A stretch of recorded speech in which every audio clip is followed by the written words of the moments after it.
Jueves 20 horas en todo el país, de norte a sur, estamos transmitiendo en esta hermosa Argentina bicontinental el capítulo número 13 de Paritarias Libres. Hoy en este estudio, en nuestra casa, lo extrañamos, pero la verdad que la pasamos muy bien en el capítulo anterior porque el programa fue transmitido en la Confederación General del Trabajo, en el Salón Felipe Vallés, un salón mítico, uno de los lugares, para mí, en lo personal, más hermosos de la que tiene la ciudad de Buenos Aires. Y la verdad que volver acá es lindo, está bueno, pero nos queríamos quedar en la CGT. No sé cómo lo viviste vos, Cande, Axel, a los que le doy la bienvenida. ¿Y cómo están viviendo esta vuelta acá a nuestro estudio? Siento que quedamos manijas y por eso estamos haciendo lo que estamos haciendo. Puede ser como... Es una continuación de ese programa. Sí, como antes de sentarnos en la mesa de la CGT nos daba pudor, pero cuando terminamos dijimos, che, podría ser todas las semanas acá. Pero Sí, bueno. no nos queríamos ir, nos quedamos 2 horas más después de terminar el programa, así que volvemos a agradecerles a todos los compañeros de la CGT que nos permitieron transmitir Paritarias Libres, y para nosotros fue un sueño cumplido.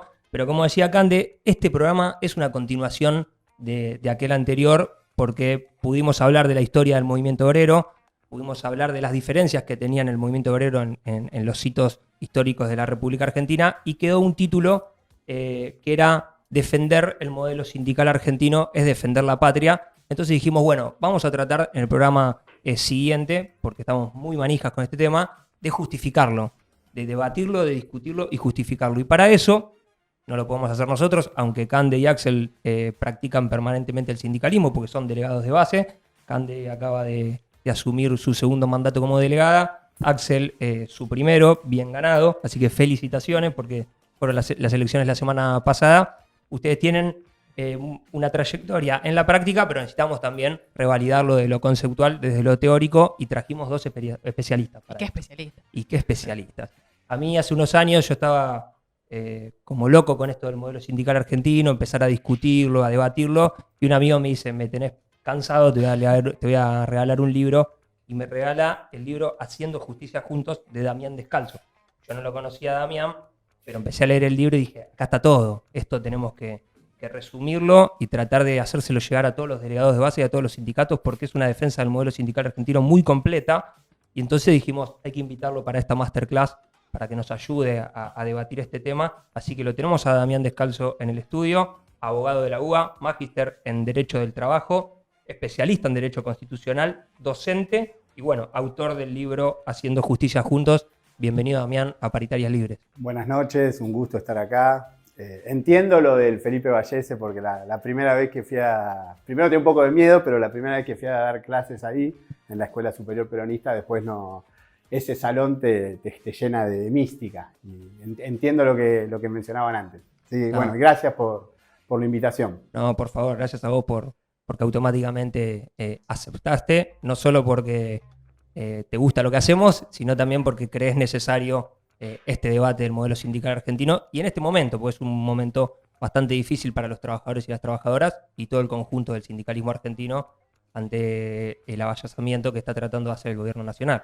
Sí, siempre. Bueno, a lo largo de la historia hubo muchos momentos, muchos embates contra el modelo sindical. Es una práctica recurrente de todos los gobiernos que quieren enfrentar al peronismo o que tienen objetivos ligados a expresiones no populares, siempre han intentado atacar al modelo sindical. Tal vez que la gran novedad de la actualidad sea que a veces hasta entre los propios nuestros, o entre comillas nuestros, también hay una visión más sutil, pero también contraria al modelo sindical. Bueno, muy bien, muy bien. Así que en un ratito vamos a empezar la clase, pero tenemos también otro amigo y otro compañero que cuando pensamos paritarias juntos, yo no sé si pensé, tengo que hacer paritarias para invitarlo a Ottaviano, o tengo que hacer algo con Ottaviano y ahí creó Paritarias. No sé muy bien cómo se creó, pero Paritarias Libres tiene mucho que ver con Juan Ottaviano, que lo vengo siguiendo hace mucho de sus redes. Él es abogado laborista, asesor sindical e investigador, y es un amigo de la casa también. Ha venido varias veces no a este estudio, sino a la Terraza Club, y realmente lo sigo porque me parece que sus debates y cómo él analiza el sindicalismo argentino es muy interesante, y tiene una llegada en las redes y en la virtualidad interesante para estos tiempos, así que no podía dejar de invitarlo. Tardamos después de Paritarias Libres ya tiene casi un año, tardamos, pero bueno, qué momento, ¿no? Para invitarte y qué capítulo. Bueno, muchas gracias. La verdad que un poco emocionante, porque además venía pensando sobre lo que conversamos recién y la Escuela Superior Peronista ya tiene una especie de, no sé, escuela digital peronista y que esos dos espacios dialoguen o se acerquen me parece interesante para mí. Bueno, la presentación es un honor y además el estudio está hermoso, la noche está hermosa, el contexto en el cual me parece que proponen ustedes este debate es el más complicado de los últimos años porque me parece que el modelo es estable, no solo el modelo sindical, sino el de negociación colectiva es muy estable en los últimos años, a pesar de los ataques, digo, en los últimos años durante el macrismo. Me parece que el modelo y la negociación colectiva no se enfrentaban a un ataque como este, como el que estamos viviendo ahora, y creo que por eso hay que reafirmar su defensa, y no por eso no establecer los matices o la plasticidad que debería tener el modelo en este momento. Gracias otra vez por la invitación. No, gracias a vos, amigo, por también aceptar rápidamente la invitación. Y bueno, ya vamos directo a la clase. Acá lo tenemos al compañero profesor Damián. El contexto ya más o menos lo explicamos, así que todo tuyo. Bueno, saludos a todos los que estén ahí siguiéndonos en esta noche. Vamos a empezar con un pantallazo general sobre qué es un modelo sindical, cuáles son los tipos de modelos sindicales que hay en el mundo, las diferentes características que tienen para llegar y ver cuál es el modelo sindical argentino, que se llama así no solamente porque sea el que está establecido en nuestro país, sino porque tiene características realmente originales y propias. Básicamente en el mundo, en la historia de las luchas sindicales, ha habido dos grandes tipos de modelos sindicales.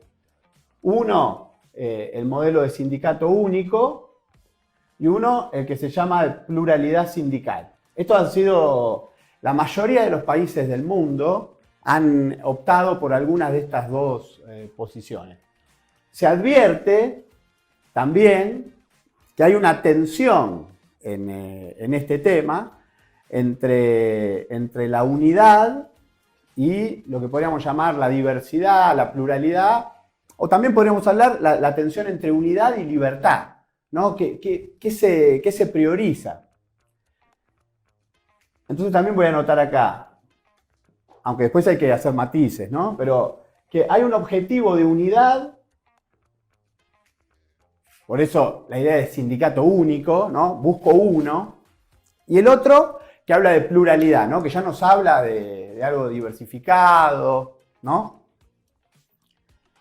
Entonces, los modelos que se usaron en el mundo, ¿cuáles serían los de sindicato único? Generalmente están ligados a experiencias de partido único, que las tuvimos en el pasado y que también las podemos ver en el presente, en países muy relevantes. Pero, ¿cuál es la idea del sindicato único? Que haya solamente un sindicato reconocido por cada actividad. Pero, ¿cuál es la trampa de ese sistema? Que en realidad, esto no es una verdadera unidad. Porque cuando se habla del sistema de partido único, y pienso en la experiencia, por ejemplo, del partido nazi en Alemania, o la experiencia del fascismo en Italia, había también un partido único. Es un régimen de partido único que permite que solamente haya un sindicato único. Entonces, ahí no hay real unidad. Lo que hay es una unidad impuesta por el Estado. No es verdaderamente unidad. No se verifica la unidad, sino que hay un régimen único impone un sistema. La realidad demostraba que había muchas otras expresiones sindicales que no eran reconocidas, porque el Estado, y esto para marcarlo que no tiene nada que ver con el modelo sindical argentino, que se lo suele pensar que el sindicato único no. El sistema único impone. Entonces, impone la unidad desde el Estado y en realidad no es una unidad verdadera, sino que es falsa. Y además viola todo el principio de libertad sindical. Ahí claramente está negado. Todo el que no está de acuerdo, que no tiene afinidad política con el régimen correspondiente, no era parte. No se lo reconocía, era como un sindicato ilegal o clandestino. Este es el sistema sindicato único, que fue usado en las experiencias de la Italia fascista, la Alemania nazi, la Rusia soviética. En la actualidad hay algún sistema. Sí, China, es quizá. el de China. Y también hay algo parecido en Qatar, que es el modelo que le gusta a Macri, donde hay sindicatos reconocidos por la misma autoridad estatales. Es decir, ahí los sindicatos no tienen libertad. Los sindicatos no son organizaciones libres del pueblo, porque en la Argentina justamente su característica de libres las hace de que no están sujetas a la autoridad estatal, no las crea el Estado ni dependen del Estado. Son organizaciones que la crean los trabajadores. Por eso en la Argentina no hay sindicato único. Es otra cosa. Hay una tendencia a la unidad, que lo vamos a ver después, pero que no es el sindicato único. Esto impone desde el Estado, viola la libertad sindical y viola la democracia sindical. Del otro lado, como contraponiendo esta idea de imposición uniforme, aparece la idea de que, bueno, que todos los que quieran creen los sindicatos que consideren necesarios. Entonces ahí es como que se pone el énfasis ya no en la importancia de la unidad, sino en la importancia de la libertad sindical. Una libertad sindical muy al molde liberal, ¿no? A esta idea de, sin importar si los sindicatos son fuertes, si son eficaces en la defensa de los intereses de los trabajadores, no. Se pone el énfasis en que cada uno haga lo que quiera. Una libertad individual que olvida la comunidad. Antepone mucho la idea de libertad individual y de pequeños grupos que creen. Entonces, ¿qué dice? Que haya todos los sindicatos que quieran. Pueden ser grandes, chicos, no importa, todos los que quieran. Uno solo. Y declaraba ilegales a todos los demás. Solo valía. Acá dice valen todos. Pero lo que vemos son sindicatos atomizados, débiles. Este modelo de pluralidad sindical, en parte, es funcional a la parte patronal, porque debilita la capacidad de negociación de los sindicatos. Entonces, ¿cuál es el modelo sindical argentino? ¿Es el de sindicato único? No. ¿Es el de pluralidad sindical? No. Es otra cosa. Después vamos a explicar un poco la parte histórica de cómo se fue creando, pero si tenemos que empezar a delinear, es importante ver estas dos cuestiones para ver qué es el modelo sindical argentino. ¿Cómo nos gustan los argentinos las terceras posiciones? Por suerte. Sí. ¿O no? Y nos gusta en las terceras posiciones el equilibrio. Pero lo importante de ver lo que nos interesa, porque ni uno ni otro servía a los intereses nacionales. Decían de esto de relacionar el modelo sindical con la patria, me parece fundamental, ¿no? A veces una tergiversación bastante común es ligar las causas sindicales a cuestiones meramente de clase. Por supuesto que hay cuestiones de clase, pero siempre están subordinadas a un interés nacional, que es mucho más importante y es un elemento central. Y acá lo que había un objetivo que favorezca al país. Entonces, el modelo sindical argentino, ¿cuál es su característica? Tiende a la unidad. De hecho, si la tuviésemos que definir, se lo suele definir como un modelo de unidad promocionada. Unidad promocionada. Entonces es una unidad que se promueve, pero no se impone, como en el sindicato único. ¿Qué significa que se la promociona? Dice, bueno, anhelamos que haya la mayor cantidad de unidad posible. El sistema fue pensado con la idea de generar sindicatos fuertes. Por ende, la idea es que los sindicatos sean lo más unidos posible, pero no impuestos desde el Estado, porque si no sería violar la libertad sindical. Y el modelo sindical argentino preserva la idea de libertad sindical, la protege y la defiende. ¿En qué medida la defiende? En que los trabajadores son libres de crear todas las organizaciones que quieran. Y de hecho esto es lo que se verifica. Hay un montón de sindicatos, pero sin caer en esta idea atomizadora de que sea el tamaño que sea, todos van a tener los mismos derechos. No. Dice, los que sean de mayor nivel de representatividad, o sea, son más grandes. ¿Más grandes en qué sentido? En mayor cantidad de afiliados. Los que tengan mayor cantidad de afiliados van a tener algún tipo de derechos especiales. Con eso se promociona la unidad. Se promueve que los trabajadores estén en ese modelo sindical. ¿Y en qué se verifica eso? Por ejemplo, el beneficio exclusivo que tienen a la hora de hacer la negociación colectiva, que es un hecho fundamental, como decía Juan Manuel.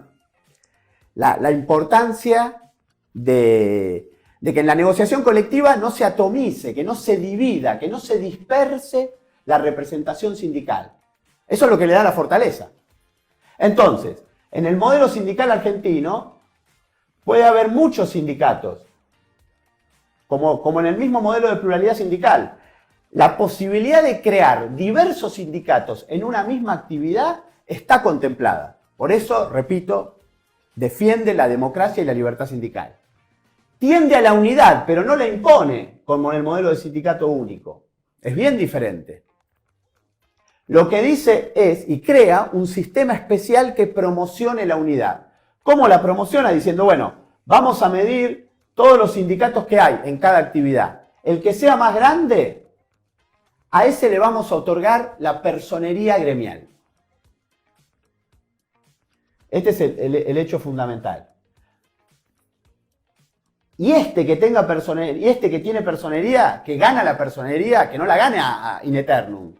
La gana porque en un momento determinado expresa ser el más representativo. O sea, el que mayor cantidad de afiliados tiene.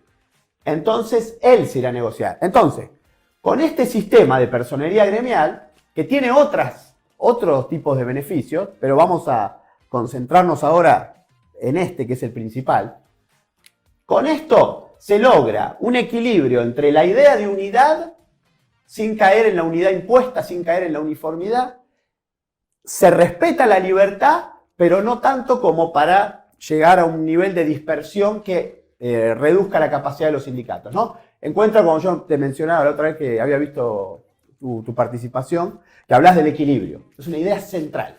Es una idea central para entender esto de las ideas de terceras posiciones.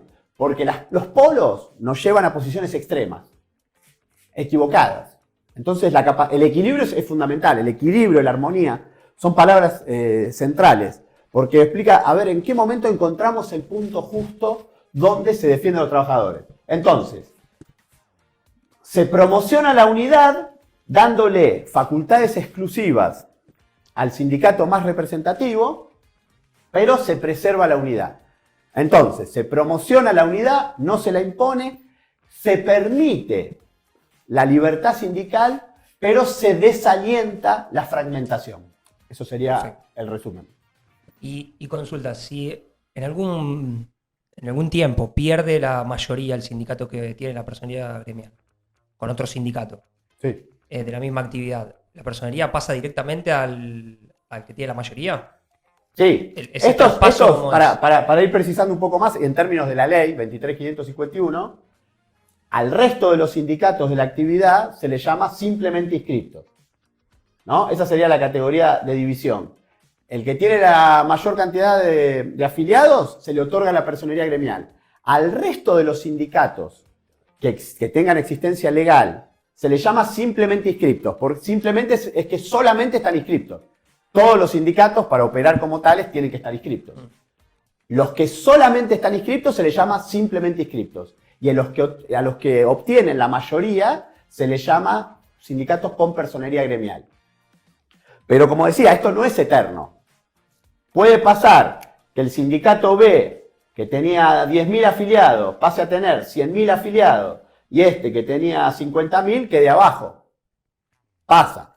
No es que pase todo el tiempo, pero tampoco es que no pase nunca. Otra vez, por los extremos. Porque cuando doy esta clase muchas veces dice, eso no pasa nunca. No, ese es un extremo, si no pasa nunca. ¿No pasa a menudo? Y sí, de hecho, a Dios gracias, funcionan bien las organizaciones sindicales y no suele pasar. Pero pasó estos últimos años con un sindicato de prensa, por ejemplo. Entonces, el sistema es, el resto de los sindicatos tienen un montón de facultades para poder hacer. Hay un montón de actividades que pueden hacer el resto de los sindicatos simplemente inscriptos. Pero hay algunas que la ley le otorga nada más que a los que tienen personalidad gremial.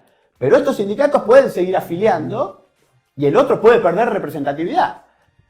no sé, por ejemplo, el caso de la UTA, que esta semana estuvo muy en boga, bueno, tenemos un montón de discusiones en ese sentido, de los metrodelegados, UTA, empresas particulares, por eso digo, hay un montón de cuestiones. Los sindicatos pueden perder representatividad, pierden afiliados, puede venir otro y disputarles la personería gremial. Por eso no es eterna, no es que la ganaste en 1920 y que la tenés para el fin de los tiempos.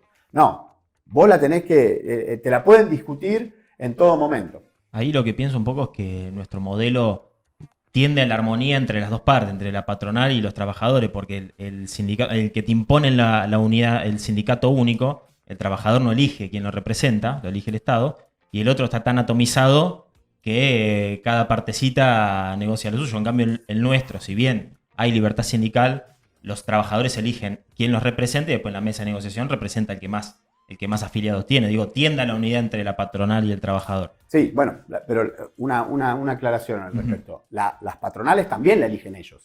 Es decir, los que van a negociar son grupos privados que se fundan en confederaciones o en cámaras empresariales. Lo que sí la idea de la patronal también eligen ellos. Sí, claro. Forma. Después también igual es verdad, podrá decir uno que hay modelos de pluralidad sindical que también son exitosos en cuanto a la representación de los trabajadores. También es verdad, porque hay modelos de pluralidad sindical, los países nórdicos, donde también hay veces algunos ejemplos donde en alguna área específica tienden a decir, no, mirá, que no negocien todos en condiciones de igualdad, sino que el que tenga el 80% de los afiliados se sienta de otra manera, o con mayor nivel de representatividad, o en algunos casos hasta puede representarse hasta en forma única.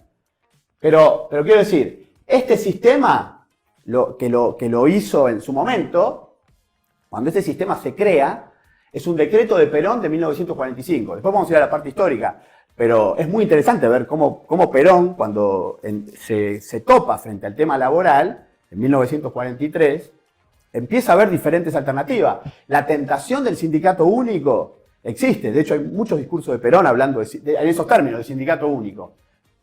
Pero no termina siendo sindicato único, sino que opta por una decisión que admite la existencia de diversos sindicatos, pero encuentra la vuelta cuando crea la personería gremial como para que la negociación colectiva, es decir, que haya libertad sindical en la medida de que pueda haber muchos sindicatos, pero no, para que no se atomice la capacidad de la fortaleza de los sindicatos, elige el sistema de la personería gremial. ¿Y los sistemas necesitan alguna validación internacional? Porque me imagino es una innovación argentina, el modelo sindical en ese momento, ¿y necesitó de alguna validación internacional o no? ¿Es algo...? No, digamos, son leyes del orden nacional. En ese momento fue un decreto, el decreto 23.852 de 1945, que se fue replicando en diferentes leyes a lo largo de la historia. La última es la de 1988, que es la 23.551, que tienen en común todas que aceptan el sistema de la personería gremial. Después, la discusión sobre la compatibilidad con normas internacionales es un tema polémico, que a mí me encanta discutirlo en los congresos, y está discutido, ¿no? Hay gente que dice que en realidad restringen o está en contra de las normas de la OIT. Yo creo que claramente está en línea con lo que dice la OIT.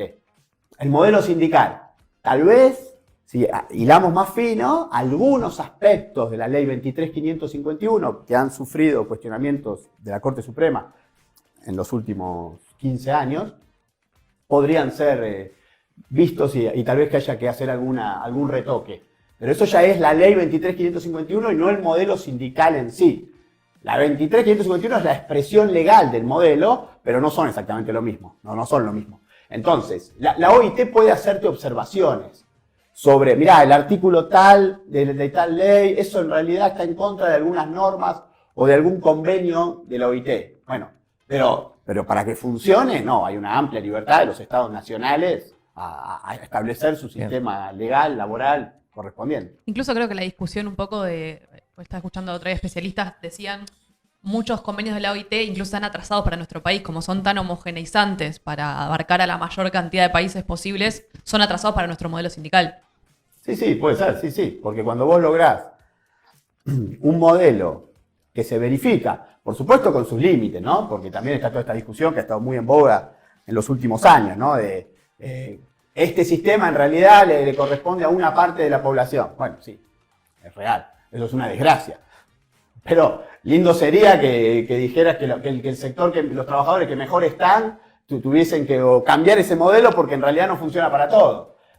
Y bueno, esto mismo pasa con los convenios del OIT. Puede haber convenios del OIT que tal vez no representen todo lo bien que puede tener el modelo. Ahora vamos a entrar como, ¿no?, en la cuestión más histórica, ¿no?, las tensiones más históricas, pero pensaba recién que en esta división que vos hacías entre la libertad de un lado en el modelo de la pluralidad y la unidad del otro en el modelo del sindicato único y el equilibrio que trata de establecer el modelo argentino, me parece que es interesante hacer aparecer como otras tensiones en relación al poder y la representación. Estoy seguro que vas en esa dirección, pero para contemporaneizar un poco las tensiones que señalabas, me parece que es interesante ver otros elementos que hacen más promocionada la unicidad del modelo sindical argentino, ¿no? Un poco vos lo deslizabas en relación al tema de la tutela, de la protección laboral que tienen los representantes sindicales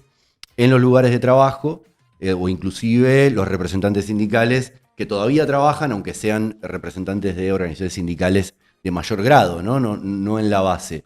Y creo que ahí aparecen algunos matices más de por qué. Es cierto, coincido, yo no veo no es verdad que tenemos un modelo de sindicato único, como algunos críticos liberales, sobre todo hoy, sostienen, pero el sistema de unidad promocionada no es solamente la prerrogativa de negociar colectivamente, recién lo decía el compañero. Bueno, también tiene implicancias en relación a qué sindicato te vas a afiliar y a cuál no, porque si te afilias a uno simplemente inscripto, en la medida que no tengas tutela, que no tengas protección, estabilidad como dirigente sindical, no te vas a querer afiliar porque lo que va a pasar es que te van a despedir. Porque va a ser obvia la respuesta patronal si te afilias a un sindicato que no te brinda la estabilidad, la protección, y creo que sobre eso, más sobre eso que sobre la cuestión de la libertad sindical, es sobre lo que versan las críticas, ¿no?, de la OIT, inclusive de la justicia. Digo, como para sumar elementos. Y también otros matices en relación a la cuestión de la negociación colectiva. Vos lo decías recién con el modelo nórdico. Y ahí te pregunto, ¿no? Es como más similar en algún sentido al modelo argentino, porque tampoco es que el modelo nórdico es puramente plural, ¿no? A todo nivel. Como trato de traer esta cuestión de los niveles de la unicidad o de la pluralidad. Por ejemplo, en los nórdicos hay sindicatos mayoritarios que coordinan con otros sindicatos, unos que lideran la negociación colectiva, en instancias además de negociación colectiva suprasectorial, algo que en la Argentina costó mucho construir. Es decir, la unidad del modelo sindical argentino basta para construir un nivel de unidad mayor o a todo nivel de las negociaciones o de la puja con las patronales, para que tenga una plasticidad suficiente y que los intereses sean mejor representados con un nivel de fortalecimiento sindical adecuado, vos decías, eficiente, ¿no?, en la defensa de los intereses. Yo me pregunto, capaz vamos en esa dirección, ¿no?, sobre estos matices. Bien, sí, yo concuerdo. Y aquí está el tema, lo menciono, y lo anoto acá porque no lo había notado, de distinguir modelo sindical argentino de la 23.551. La realidad que uno encuentra más de una decena de facultades propias de la personería gremial, ¿no? Pues uno puede leer el artículo 31, no lo quiero hacer muy técnico, pero para hablarlo con Juan Manuel, medio que no hay otra, ¿viste? Pero bueno, digo, la ley 23.551, para gente que tal vez no sea del derecho, hay un artículo específico que dice, estas son las facultades exclusivas, pero además uno encuentra otras. Por ejemplo, las tutelas, que las encuentra en los artículos ya más de los 40, el 50. Hay muchas facultades especiales para los que tienen personería gremial. Tal vez excesivas. Excesivas en cuanto a que no apuntan a lo esencial. Lo esencial del modelo quiere fortalecer al sindicato en la negociación colectiva, pero eso lo tenemos en un inciso de un artículo. Y después hay otra cantidad de facultades que muchas han sido cuestionadas por la Corte, esta no, en la que justamente hay un fallo que algunos consideran contradictorio, pero no, que es coherente si lo vemos en cuanto a normas de OIT. No quiero ir a ampliar porque Juan Manuel puede hablar del tema. Pero... Yo además me doy por satisfecho con esto de tal vez es demasiado, creo que me doy por Piensen en los que no satisfecho. tenemos matrícula, No, bueno, básicamente. pero digo para hacerlo más claro, hay la ley 23.551 da muchas facultades propias a los de personería gremial, más que lo prudente, más que lo que pide la OIT, porque la OIT es bastante clara que focaliza, dice tiene que ser acá, acá y acá, son 3 lugares, y acá hay 11, 12 en la ley 23.551, por eso, pero eso sería un cuestionamiento al articulado de la ley 23.551 que es pasible de ser reformada. Lo que debemos defender no es, por ejemplo, de que si puede haber delegados o no de sindicatos simplemente inscriptos, que puede haberlo. La tutela, claramente yo estoy de acuerdo, soy un defensor del modelo sindical, pero estoy de acuerdo de que hay que extender la tutela sindical a los sindicatos con personalidad gremial. Eso sería modificar algunos artículos, 44, 48, 52, pero eso no sería modificar el modelo sindical argentino, sino modificar la ley 23.551. El modelo sindical argentino debe ser defendido en su característica esencial, que es que a la hora de negociar colectivamente, eso sea una facultad exclusiva del sindicato con personalidad gremial. Esto no se podría tocar porque tocar esto es tocar la esencia del modelo sindical argentino. ¿Y en qué contexto nace el modelo sindical argentino? ¿Cómo va evolucionando en la historia? Bueno, el modelo sindical argentino nace en 1945. Lo crea el mismísimo Coronel Perón. Digo Coronel Perón porque el decreto sale el 2 de octubre de 1945. El decreto 23.852, que es el antecedente de la ley actual. De hecho, en una de las peticiones en las movilizaciones del 17 de octubre es defender ese decreto que recién se había establecido, que genera este sistema, que es básicamente un sistema de que dice que tiene que haber personería gremial y que el sindicato con mayor nivel de afiliados, mayor cantidad de afiliados, tiene una característica central que es la de negociar colectivamente. También hay otras, ¿no? Ahí estaba en el viejo artículo 33 del decreto 23.852. Nace en el contexto del peronismo con una finalidad patriótica. Es decir, Perón comprende que el movimiento obrero es un actor muy importante de la realidad política nacional, que es insoslayable. Si había sido un actor secundario, incluso podríamos decir marginal, en otros momentos de la historia, pienso a finales del siglo XIX, el sindicalismo que convive con el roquismo, incluso el sindicalismo que convive con Irigoyen, tiene posiciones contrarias a lo que es la expresión del movimiento nacional, del radicalismo irigoyenista. Ya eso, por diversas circunstancias, era imposible en 1943. La envergadura que había tomado los sectores trabajadores por esto de, para decirlo en términos simples, el modelo de industrialización por sustitución de importaciones, había multiplicado la cantidad de obreros de una manera tan importante que ya no se lo podía tomar como un actor marginal. Entonces había que emprender ese asunto y darle una solución. Y ahí en el mundo, tenemos que pensar 1943, ¿no? Cuando Perón toma a su cargo el Departamento Nacional del Trabajo. Incluso hay documentos que prueban que en las reuniones del GOU ya tenían claro que había que hacer algo sobre este tema. Lo que se busca hacer es crear un modelo que le sirva al país. Porque ¿cuáles eran las grandes alternativas? Los liberales que decían no hay que hacer nada, la libertad de aceptar lo que cada uno quiera, que no se promovía la participación de sindicatos. Y del otro lado, los que sí efectuaban tareas sindicales estaban imbuidos del socialismo, del anarquismo, del comunismo. O sea, básicamente o de luchar contra el Estado, destruir al Estado o promover la lucha de clases. Y Perón entendía que ni la solución liberal ni la solución marxista le servían al país. Porque en uno generaba un privilegio y una desigualdad social escandalosa. Y del otro lado se atentaba contra el interés superior de la comunidad. Entonces, no sé si para que no quede tan largo, podemos hablar más en detalle después, pero lo que opta es por la solución, digamos, de la doctrina social de la Iglesia. la armonía de clases, la conciliación de las clases, la conciliación entre el capital y el trabajo. Bien. Estamos. ¿Seguimos? Estamos.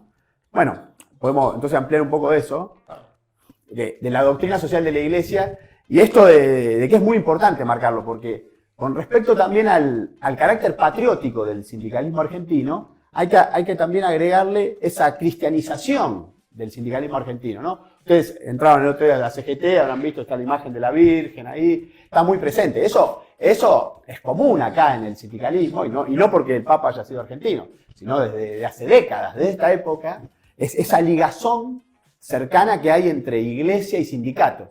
De hecho, yo el libro se lo pasé a algunos de ustedes en un encuentro de la pastoral, en un momento, es decir, el encuentro de la pastoral que se hacía en un sindicato. Es decir, está imbrincada la relación de iglesia y sindicato, y eso es una decisión de Perón, que Perón comprende que le hacía daño al país la influencia de ideologías, bueno, lo que él llamaba ideologías exóticas, ajenas, lo nombra prácticamente en todos los discursos. Si uno se pone a estudiar los discursos de Perón del 43, lo dice en el propio discurso de que asume la Secretaría de Trabajo y Previsión, la idea de que Perón dice, esto de la lucha de clases es ajeno al país, exótico al país, y es un problema. Es la negación de la comunidad organizada. La lucha de clases, por eso a veces cuando escucho el concepto de gente que habla de comunidad organizada y a los 10 segundos habla de conciencia de clase, casi en terminología marxista, le digo, están chocando, decirla. Porque el peronismo no promueve la conciencia de clase tal como la entiende el marxismo. Esta idea de que yo, clase obrera, proletario, tengo que pelearme y destruir al burgués. No la entiende así. Entiende que todos somos parte de una misma comunidad, de una misma nación. Entonces, la solución está dada por esa idea que estableció la doctrina social de la Iglesia, primero a través de la Rerum Novarum y después de la 40º Anno. Que es una encíclica que 40 años después, que se publica a los 40 años del anterior, que retoma y actualiza algunas de estas ideas. ¿No? Esta es 1891 y esto es 1931. Acá lo que se propone es, hay que hacer algo. La Rerum Novarum, ¿qué significa Rerum Novarum? Res de cosa. Novarum, nueva. Hay una situación nueva. ¿Qué es lo nuevo? La sociedad industrial. La relación entre patrones y obreros. Eso es lo nuevo. Y a esa situación nueva, la Iglesia propone una solución, que es alejarse de las posiciones liberales que dicen que no hay que hacer nada sobre el tema, y alejarse de la contraposición, que es la del marxismo, el socialismo, que dice que hay que ir a la lucha de clases.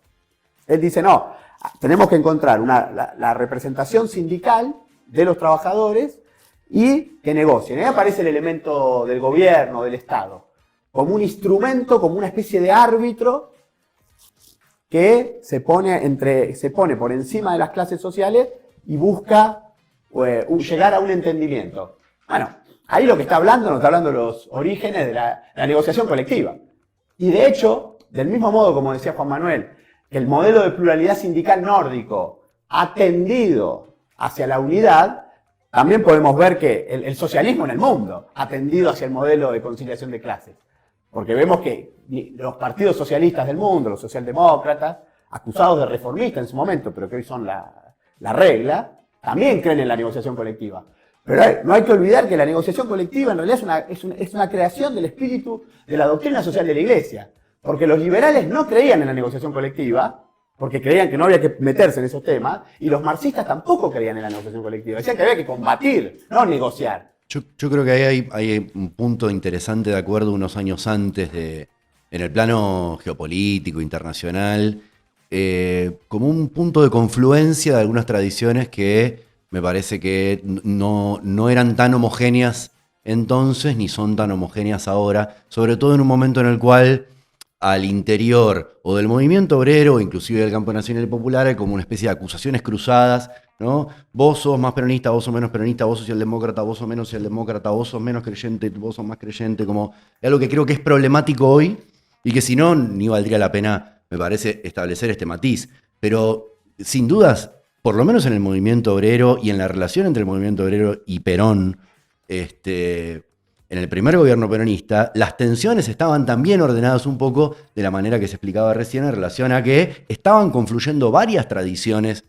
en el peronismo. El debate laborismo-justicialismo, ¿no? Ni hablar la conformación de la CGT o el ordenamiento de la CGT llegando al segundo gobierno peronista. Marcos Schiavi es un historiador que trabaja mucho sobre todo estos puntos de inflexión. Me parece que ahí hay una confluencia entre el pensamiento socialista, incluso del pensamiento liberal, algunos elementos en Cook, no tanto sobre la cuestión del modelo sindical o de la negociación colectiva, sino sobre la caracterización del trabajo.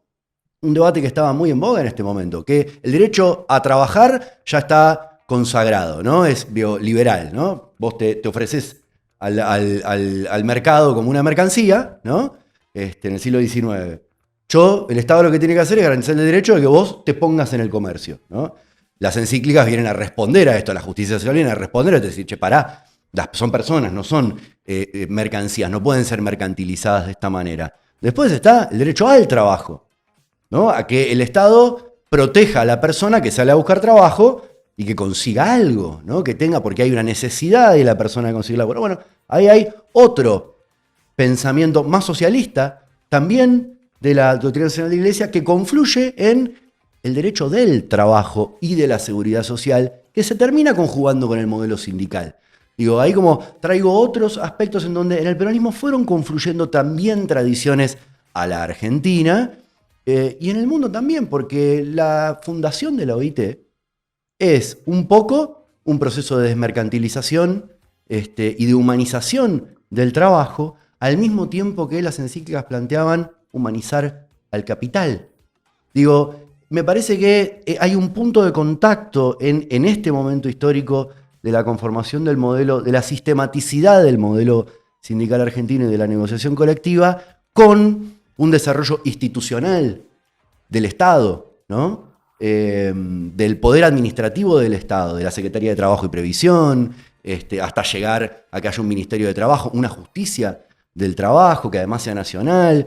Faltaban muchos años para que hubiera un código de trabajo, una ley que regulara las relaciones laborales, que es recién del 74. Digo, me parece que hay más, a mí me parece, una confluencia más que, pensada desde hoy, ni yanquis ni marxistas, argentinos y peronistas. Digo, me parece más complejo, más heterogéneo que esta simplificación que planteé recién, ¿no? Un poco lo que yo pensaba es como lo que estamos peloteando es como esta idea del Estado medio como condensación, ¿no? Como esta manera de el Estado argentino de institucionalizar una disputa que no es una lucha de clases, sino que es más una comunidad organizada, que es un poco la idea que veníamos pensando.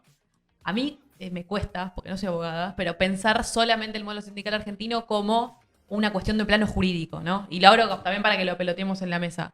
¿Qué es lo que distingue al modelo sindical argentino? Que no se explica en leyes, sino que para mí es una característica profundamente peronista y argentina. No sé cómo ven eso. Bueno, sí, a ver, ha sido típicamente argentino en cuanto ha dado respuestas a la realidad argentina. Después también a veces hay que evitar algunas posiciones argentinocéntricas, ¿no? No, mentira, eso no. No, está pidiendo mucho. Yo sé que a veces también es moda esto de ponerla. Es decir, como hay posiciones tan sometidas donde Argentina se diluye y del otro lado hay una necesidad de casi poner que la Argentina ha sido el foco de todo. No, yo creo que la Argentina opera en el mundo, no es un sujeto aislado del mundo y entonces recibe influencia de muchos lugares. Y de hecho, cuando yo estoy marcando la influencia cristiana, estoy marcando la influencia universal. No estoy diciendo que es... lo argentino, la capacidad es darle respuestas, como decía Jauretche, ¿no? Lo universal es lo nacional es lo universal, pero visto por nosotros. Ante un problema que teníamos, y ahí también podemos hacer otra mención a lo histórico, ¿no? Lo que caracterizó al sindicalismo previo a Perón es una profunda división. Si uno tuviese que dividir al movimiento obrero argentino desde mediados del siglo XIX hasta 1943, vamos a poner la sociedad tipográfica bonaerense, tenemos un paradigma de la división.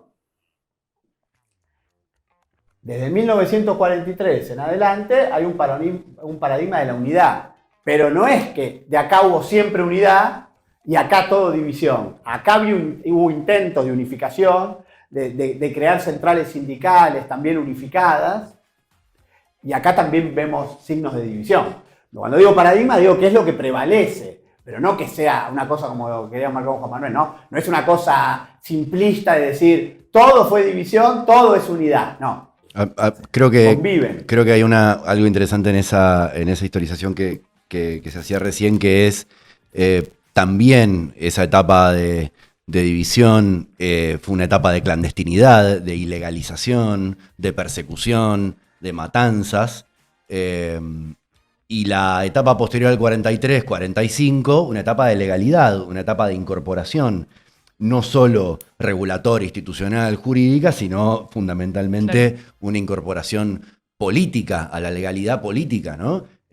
Por supuesto, eso se interrumpe en el 55. Me parece que eso sirve también para pensar dos momentos problemáticos o distintos de esa heterogeneidad o líneas que se cruzan, que son capaz dos hechos raros, ¿no?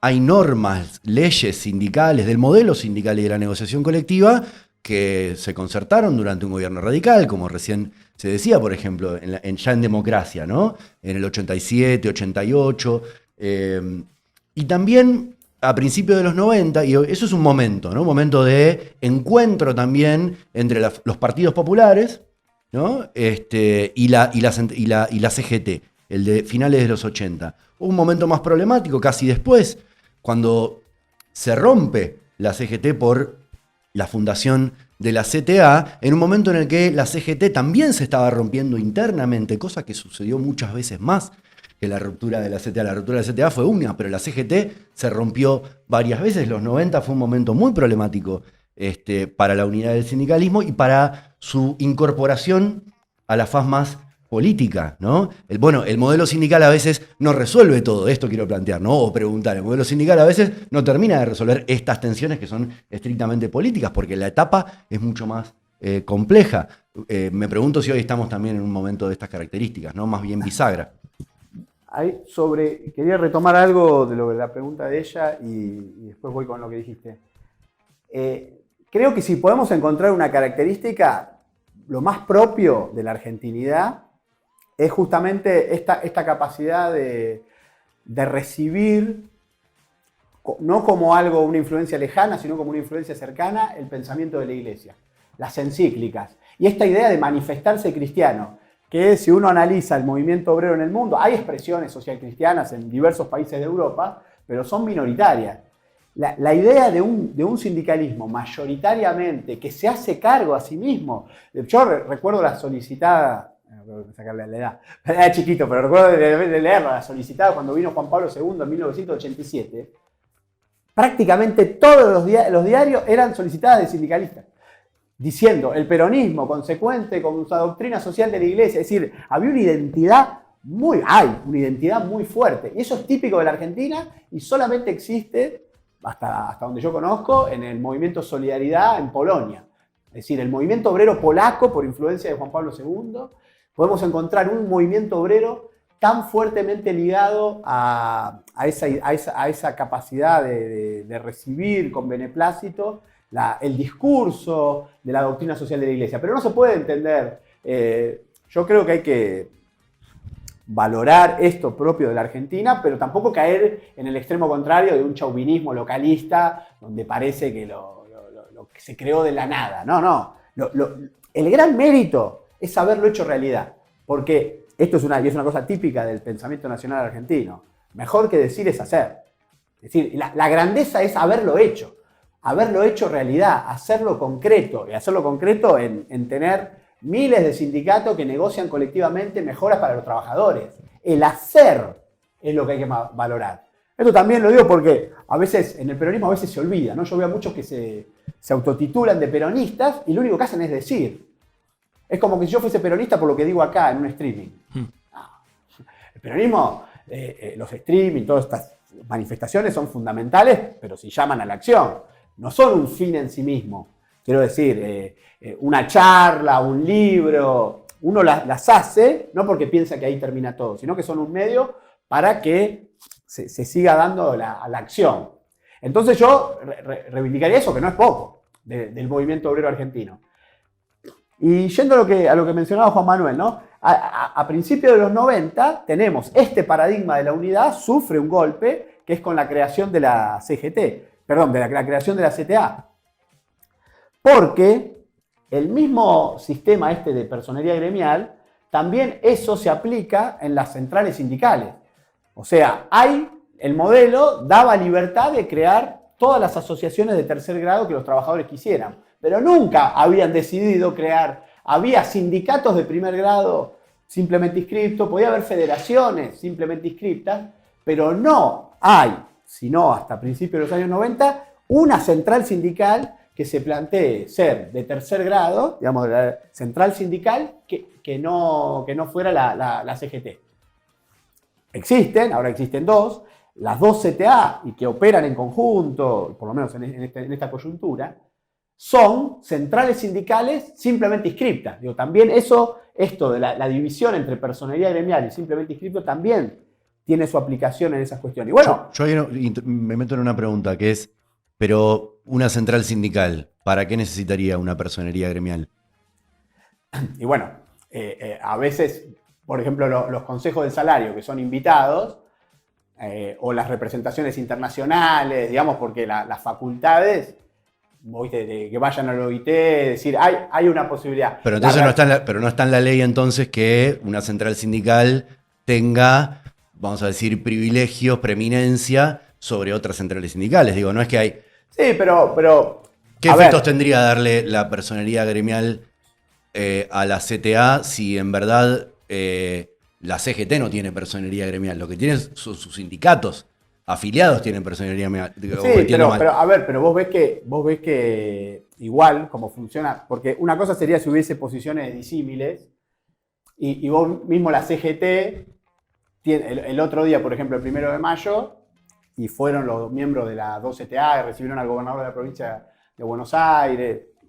Hay algunas facultades donde vos podrías ver que la CGT tiene, y podría verse alguna distinción, repito...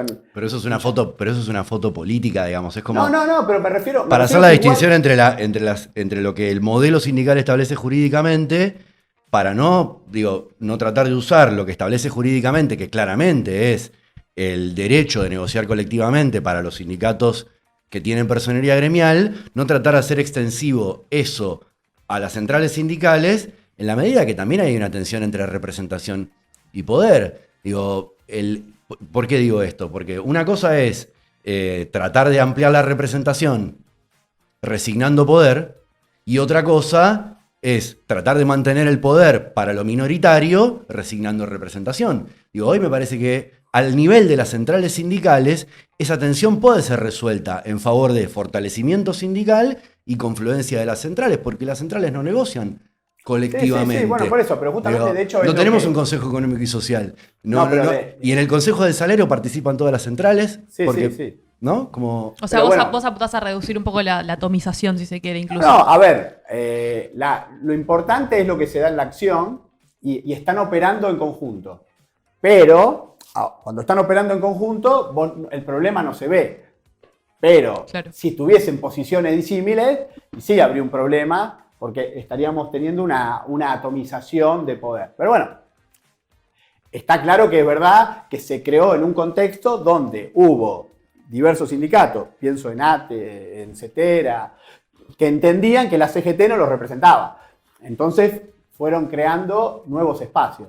Y bueno, también con eso fue una situación de los 90 que después se puede verificar en otros años, también porque han tenido en esos 30 años posturas diferentes, no siempre han estado en conjunto. Y eso también nos puede llevar a hablar hoy, porque justamente lo que decíamos, que este modelo sindical respondió a la realidad. Nunca hay que alejarse de la realidad, ¿no? La realidad es superior a la idea, decía el Papa Francisco. Entonces, tampoco hacer una ideología del modelo sindical y olvidarnos de la realidad. Por ejemplo, las realidades no contempladas, a las que también el modelo sindical o el movimiento nacional, todavía más en su conjunto, tiene que darle, ¿no? De esa capacidad, porque estamos dialogando con la vida y somos una posibilidad de ser eficientes en la vida, ¿no? No enamorarnos de algo que fue bueno en el siglo XX y que ahora no nos tenemos que ver en qué medida. Yo considero que sigue siendo sigue estando vigente y sigue dando respuestas válidas, pero bueno, justamente también tenemos que ver todos los nuevos desafíos que nos plantea la realidad. Sí, las centrales, sumándome a lo que decía Juan, a mí me parece que las centrales obreras no solo están destinadas a defender a los trabajadores, sino que también son centrales sindicales y políticas. Me parece que el trabajador argentino organizado en los sindicatos no solo es un actor para conseguir derechos laborales, sino también para la construcción de una patria justa, libre y soberana. Y creo que ahí opera la política en las centrales y me parece que está bien que opere, porque habría que ver el modelo de país que tiene pensado los dirigentes sindicales de la CGT y el modelo de país que tienen pensado los dirigentes de la CTA.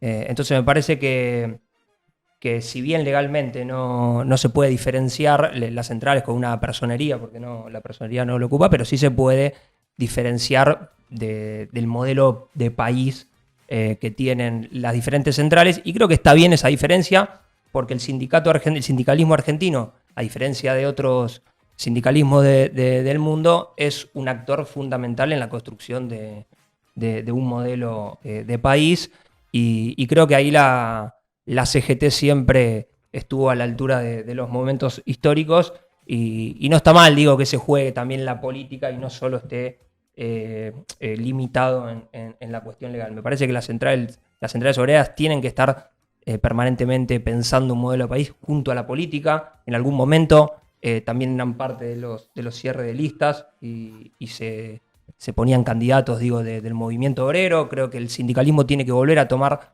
esa representación en la política, porque cuando se corrió, cuando lo dejaron de lado, bueno, las cosas no salieron como nosotros pensábamos. Sí, incluso porque este modelo sindical lo que hace también es darle a partir de ahí un protagonismo político a las centrales sindicales fundamental, que después participan directamente en la vida política y en los modelos económicos, en los modelos políticos, con Perón, y después más adelante, si tuvieron que tener una posición confrontativa, también lo hicieron, pero digo, esto lo que hace también es darle un protagonismo político fundamental en la vida política argentina. Sí, una de las características centrales del modelo sindical argentino es el protagonismo político que tiene. No es un sindicalismo que discute nada más que remuneración. Sí, su quintita, sus derechos, ¿no? Se mete directamente en decisiones políticas. No solamente condiciones de higiene o salarios, no, es mucho más que eso. Discute política y de hecho en el mismo decreto que da origen al modelo sindical en 1945, se habla de la facultad de los sindicatos, en ese caso marcaba los que tienen personalidad gremial, de resolver, de participar en los problemas del país, de solucionar los problemas del país, de colaborar con el Estado en la solución de los problemas del país. Eso es lo más importante que me interesaría marcar del modelo sindical, ¿no? Otra vez, no es simple de clase ni de remuneración, discute el proyecto de país. Un movimiento obrero puede discutir hasta la política internacional de un país, porque están todos ligados entre sí. El desarrollo industrial de un país está fuertemente ligado a la vida del movimiento obrero, y eso tiene implicancias con la política internacional, con un montón de cuestiones. Sí, al movimiento obrero, y es más, diría, porque a veces se habla mucho de las listas. Esto lo dije otra vez en la CGT. A veces hay una obsesión por las listas de legisladores. Yo creo que eso es poco. Eso es poco, es muy poco. Si tiene que tener el 33% de una lista, eso es poco. Es poco, es decir, hasta me parece una causa menor. No, es poco, pero me parece que está bien también reclamarlo. No, pero en un país como la Argentina, que es presidencialista, el movimiento obrero tiene que discutir el modelo de país, el proyecto de país, y tiene que ser parte. Es decir, claramente, yo siempre menciono esto, ¿no? Los sindicatos tienen una expertise, un nivel de conocimiento sobre la actividad que realizan que no la tiene el resto de la dirigencia política.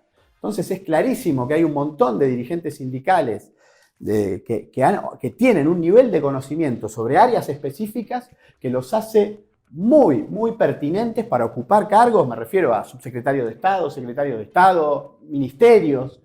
Y yo siempre digo eso, ¿no? Los sindicatos apuntarían más al Ejecutivo que esa obsesión por el Legislativo. Pero en definitiva, más allá de la disputa de cargos, pues, no es eso lo que estamos discutiendo. Un poco sí, ¿no? Un poco sí, pero quiero decir, pero sí discutir el proyecto de país, sí, es fundamental. El modelo sindical argentino, si uno lee el texto del decreto original, y lo dice la misma ley 23.551, los invito a leer, y va a ver que en unos incisos, que a veces están medio olvidados, dice que el movimiento obrero tiene que colaborar con el Estado en solucionar los problemas del país. Eso es la idea de que el movimiento obrero tiene que discutir mucho más. También tiene que discutir, por supuesto, las condiciones. El que puede lo más, no, también puede lo menos, ¿no? Claro. También tiene que discutir, obviamente, las condiciones de higiene, las condiciones laborales, la remuneración, todo eso sí. Pero eso, muchos otros sindicalismos del mundo se quedan en eso. Si hay algo típico, para volver a tu pregunta, es eso. El sindicalismo discute, el sindicalismo puede discutir si nos conviene estar en los BRICS o no estar. El sindicalismo puede discutir qué política hay para Malvinas, qué política tenemos para la Antártida. El sindicalismo, eso que lo caracteriza, es eso. Perón, al otro sindicalismo no se ocupaba de esas cosas, primero porque ni siquiera creía mucho en el concepto de patria.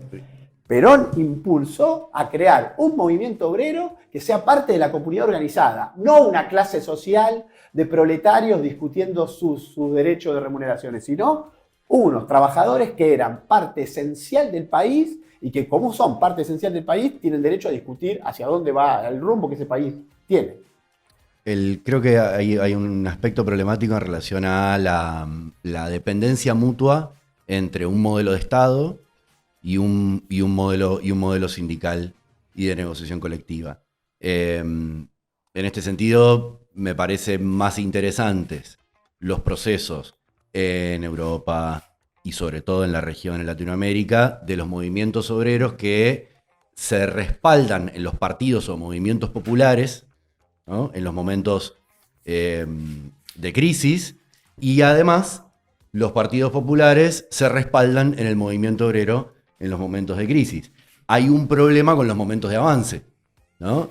Porque, ¿qué pasó? Bueno, cambió el Estado, cambió la realidad del trabajo en los últimos años. Entonces, esta dependencia mutua, también un poco a la Argentina, entre Estado y movimiento obrero, en ocasiones no le sirve tanto ni al Estado, que se está achicando, ni tampoco al fortalecimiento del movimiento obrero. Porque si no estaríamos soslayando un elemento importantísimo, por ejemplo, del peronismo, que es la cuestión del liderazgo, que es la cuestión de la conducción política del movimiento. Más allá de, como bien decía Damián, como la cuestión de los cargos, ¿no? Digo, un poco es eso, pero no es centralmente eso. El tema es quién se apoya a dónde, ¿no? Bueno, el Estado, ¿qué rol está jugando en esto? Bueno, en los últimos años, si no gobierna el peronismo, un rol muy problemático. Otra vez en contra del movimiento obrero, en contra del movimiento peronista. Creo que hay experiencias recientes en el mundo, por lo menos, España, ayer nomás, Brasil, en Brasil, las centrales sindicales de corrientes muy diversas se sientan año a año a discutir la agenda común que van a llevar a presentar al gobierno y al parlamento para decir, esta es nuestra... Así se expresa nuestra unidad. Y la agenda no son palabras, ¿no? Son reformas constantes y sonantes para fortalecer al movimiento obrero, mejorar las condiciones laborales, agregar nuevos derechos, pero que tienen que ver con una realidad que está fragmentada. Operar sobre una realidad fragmentada no quiere decir fragmentar el modelo sindical, defender el modelo sindical para operar sobre una realidad cada vez más difícil, cambiante. Si no, estamos pensando un modelo sindical en función de un Estado que no existe hace medio siglo. No, pero ahí pienso que también la Confederación General del Trabajo lo ha hecho. Desde el 2019, que tiene un documento que se titula Producción, Desarrollo y Trabajo, como una idea de modelo de país, con metas y objetivos a cumplir, ha apoyado el gobierno de Alberto Fernández con unidad en la central obrera, se ha constituido el triunvirato para priorizar la unidad del movimiento obrero, y hoy, en la actualidad, está en un plan de lucha contra las políticas de Milei. Y las centrales sindicales confluyen con la CGT en esa agenda. Eso también está pasando en la Argentina. Y de hecho, un valor agregado, me parece. En Argentina existe la Unión de Trabajadores de la Economía Popular, que es el sindicato de los trabajadores informales, y que la CGT ya hace varios años que lo ha incorporado en las discusiones que tienen internas, no en los cuerpos de decisión orgánica, pero sí participan permanentemente de los plenarios y de la toma de decisiones de las acciones. Así que me parece que la CGT siempre estuvo a la altura de las circunstancias. Yo creo que hoy, como vos decías, la realidad es bastante compleja para el movimiento obrero, pero también es bastante compleja para la filosofía del trabajo. Hoy se habla de que el trabajo no tiene que ser más el centro de ordenador de las personas, sino que tiene que ser el ocio. Hoy se habla de una figura como la renta universal básica porque la dignidad va a estar en no trabajar. Hoy se habla de trabajar menos. Entonces hay toda una filosofía que se viene instalando, más en las nuevas generaciones, de que el trabajo es una carga y no un ordenador y no genera la dignidad que nos generaba a nosotros que estamos más formados en el siglo XX. Entonces, Sí, ¿cómo pero el modelo sindical se va a ayornar a esta realidad? ¿Y qué desafíos tiene el sindicalismo en esta nueva etapa? yo percibo, ¿no? esa discusión. Creo que no hay que negar la realidad, pero tampoco hay que someterse a la realidad. Hay diversos factores que alientan la dispersión o alientan el fin de la sociedad del trabajo, cambios culturales, discursos. Pero bueno, ante eso uno puede tener dos caminos equivocados. Uno es someterse, como una moda, no sé, todos hacen esto, entonces yo hago eso. Y el otro es negarlo, creer que estoy en 1945. Bueno, ahí estamos otra vez en dos extremos equivocados. Yo creo que lo que hay que plantear es nunca negar la realidad, ver los cambios, pero con esa realidad ver cómo podemos operar para que esos factores de fragmentación sean desalentados. Yo creo, y esto está pasando en gran parte del mundo, el valor de la producción, del trabajo, uno lo ve que reaparece. Los que quisieron dar por muerto, como también en los años 90 querían dar por muerto los valores nacionales, o que todo era globalización, y hemos visto que ante eso hubo respuestas, de todo. Buenas, malas, malísimas, pero respuestas hubo a eso.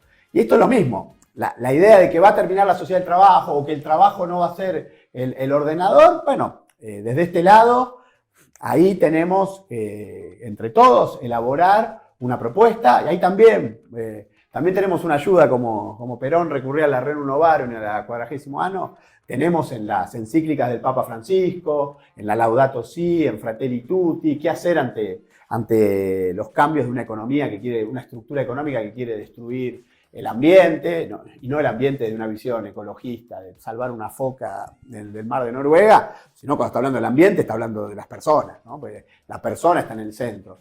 Y bueno, yo creo que hay un montón de posibilidades sin negar los cambios tecnológicos y cabalgando con esos cambios tecnológicos, del mismo modo que la sociedad argentina en 1945 cabalgaba con los cambios tecnológicos que había habido en relación a la revolución industrial inglesa original. Es decir, siempre ha habido cambios tecnológicos, ahora son más marcados, pero yo creo que hay un espacio, y es importante que el mundo del trabajo, el mundo sindical, piense estos temas sin someterse. Es decir, evitando los dos pecados, perdón el término así, pero las dos tentaciones que es negar la realidad y someterse a la realidad, porque ya viene así, ver la realidad y ver qué hacer con esa realidad, con esos nuevos desafíos, para hacerlos en nuestra visión, que es esto, el concepto de defensa del trabajo, de defensa de los sindicatos y defensa de la comunidad. Ahí yo, para traer otra problemática del no trabajo, de la renta universal, trabajo informal. Digo que hoy casi el 60% de trabajo informal. ¿Cómo afrontar esa problemática? Y traigo la pregunta porque no tengo la respuesta, pero digo, ¿es un problema del modelo sindical o es un problema me imagino, del encuadramiento, de definir las actividades, definir las ramas?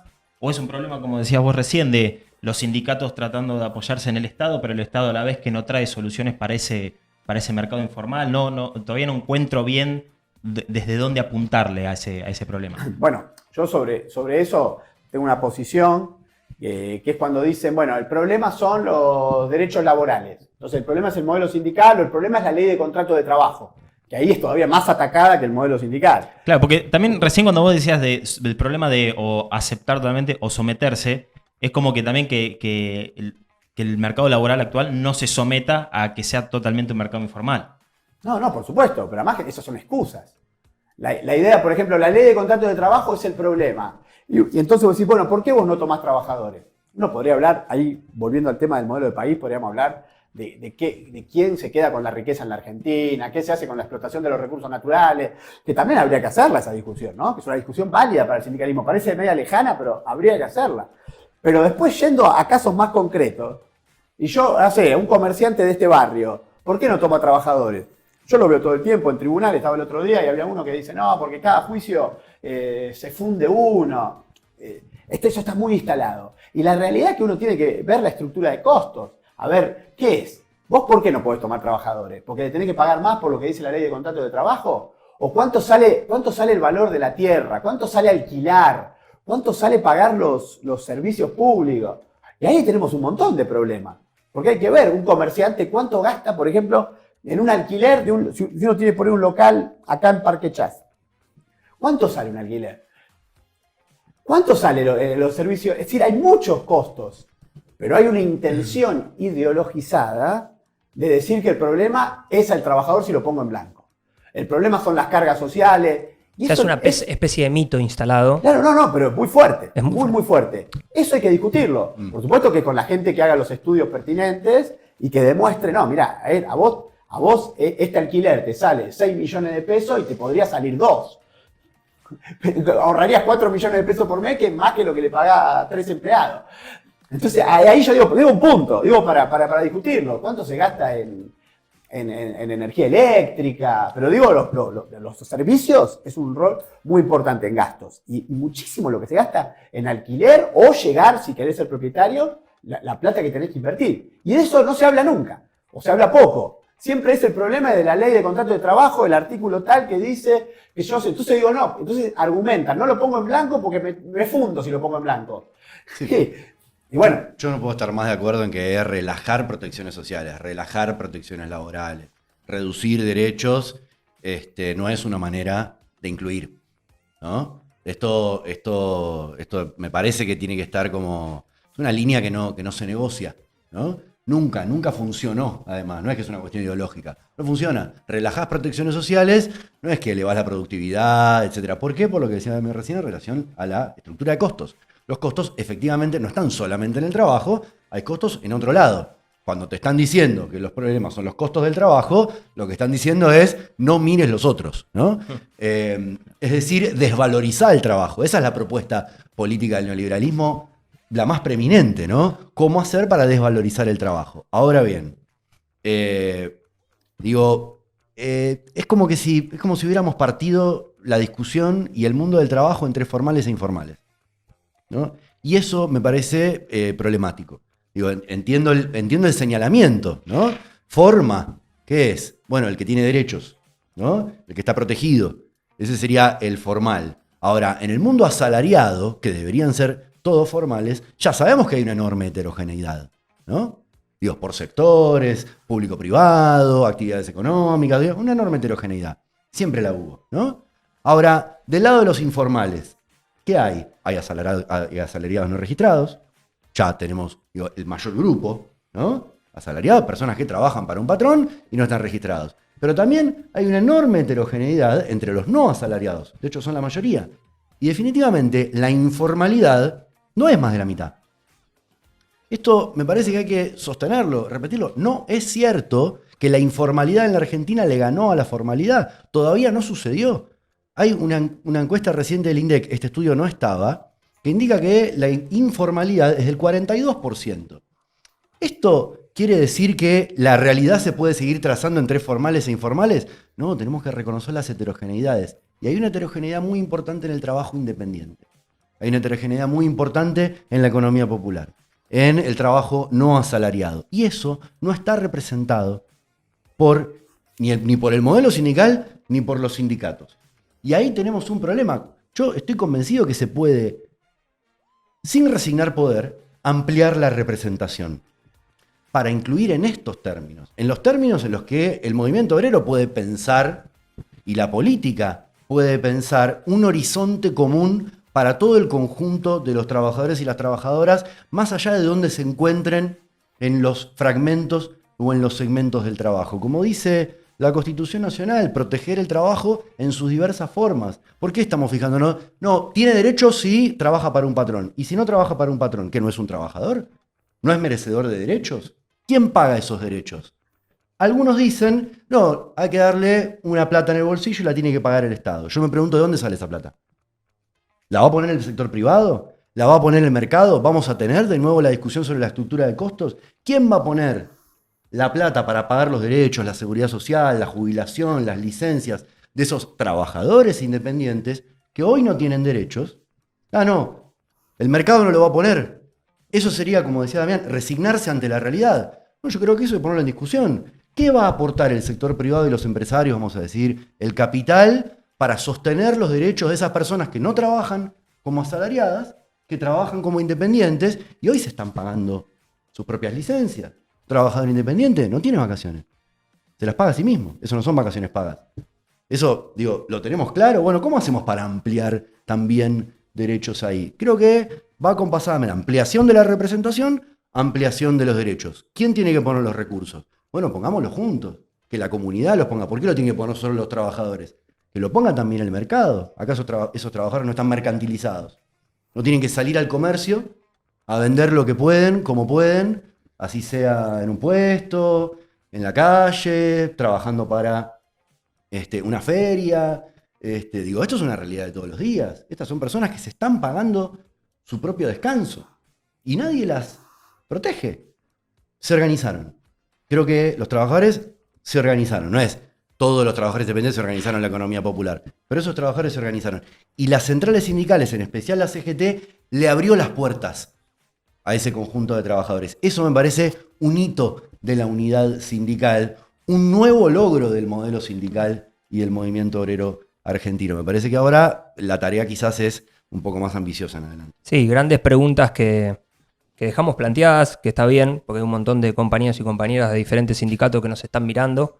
Creo que nuestro humilde aporte era es dar un debate, es poder generar discusiones alrededor de todas estas incógnitas, y creo que el sindicalismo argentino de alguna manera tiene que empezar a dar respuestas a todos los interrogantes que vos planteabas, que están buenísimos, y también esto de desmitificar las cuestiones de que siempre las críticas al sindicalismo vienen de afuera del sindicalismo, no de los propios trabajadores. Pues los propios trabajadores damos la discusión en nuestros cuerpos orgánicos, en las delegaciones, en las reuniones con nuestros secretarios generales. Digo, hay mucha vida de debate y de discusión, hay mucha vida democrática dentro de los sindicatos, que algunas veces se dice lo contrario, pero permanentemente estamos en discusiones y los trabajadores a los sindicatos lo eligen todos los meses cuando le descuentan el aporte. Así que también es otro mito ese de que no hay democracia. Hay mucha democracia, hay mucha discusión en los cuerpos de los sindicatos. Permanentemente los trabajadores y los afiliados están en contacto con los delegados y los delegados en contacto con sus conducciones. Así que me parece importante poner en valor el modelo sindical argentino y el sindicalismo argentino en todo su conjunto, en todas sus variantes de centrales, y creo que son un actor político importante para poder resolver estas incógnitas que ahora nos traen las nuevas tecnologías, las nuevas formas de trabajo. Así que antes de ir terminando, agradecerles, porque la verdad para mí fue una alegría que ustedes estén acá con mucha data, y bueno, esperemos también tenerlos de vuelta. Damián, ¿te quedó algo del modelo sindical argentino, algo importante que marcar? Lo último, y con relación a lo que venían hablando, que otra característica central de este modelo, yendo también a la pregunta, retomando esa pregunta, es que Perón entendió en su momento que los sindicatos estaban como fuera de la realidad. Que él entendía que las organizaciones sindicales, con esto que llamaba las ideologías ajenas, exóticas, es como que él entendía que estaban fuera de la realidad nacional. Y un poco es la necesidad de que el sindicalismo no se pierda en agendas que no tienen que ver con sus problemas reales. Y esto pasa muy a menudo y pasó en estos años. ¿Cuántas veces se discutió? Por ejemplo, ¿cuántos sindicatos discutieron la estructura de costos? ¿Cuántos salieron a un discurso que está fuertemente instalado en la Argentina? ¿Cuántos seminarios, charlas se hicieron sobre este tema a contraposición de sobre otros temas que venían tal vez de agendas de afuera, lo que está de moda, hay que hablar de esto otro, ¿no? Esto de volver a la realidad, como decía Scalabrini Ortiz, ¿no? Es una invitación al movimiento obrero de nunca alejarse de la realidad y que la agenda sea la de los problemas reales, de ver qué se hace con los recursos, qué se hace con los recursos de la misma Argentina, qué se hace con el petróleo, con los minerales, que sobre eso es importante, porque si no nos estamos peleando por migaja. El que te pago 100 más, 50 más, y la Argentina tiene unas riquezas enormes, donde tendría que haber millones de trabajadores trabajando en la formalidad y ganando muchísimos mejores sueldos, Y eso no pasa porque los grandes recursos de la Argentina se van porque no se debaten los grandes temas. Nos estamos como peleando, ¿viste? Se están llevando todas las tortas por allá y nosotros quedó una porción y lo estamos discutiendo por esa porción. Como corolario de mi participación acá, esto, ¿no? Que sé que lo ven compañeros de gremios, de los jóvenes, que son los que van a llevar adelante las luchas, de que volver a la realidad y no olvidarse de los problemas concretos de la realidad argentina. Sí, un poco Paritarias Libres es eso, tratar de generar en esta nueva realidad que es la virtualidad, estos debates y que seamos compañeros que venimos de los sindicatos habitando la virtualidad, que era algo que faltaba, pero bueno, acá estamos y vamos a seguir generando debate, discusión en torno al mundo del trabajo. Amigo, una última reflexión para ir cerrando. No, más paritarias libres. Levanten el cepo al salario. Paritarias libres, paritarias libres, paritarias libres. No, en serio, creo que ampliar representación, fortalecimiento sindical y libertad en la negociación colectiva me parece que es una agenda más actual que nunca.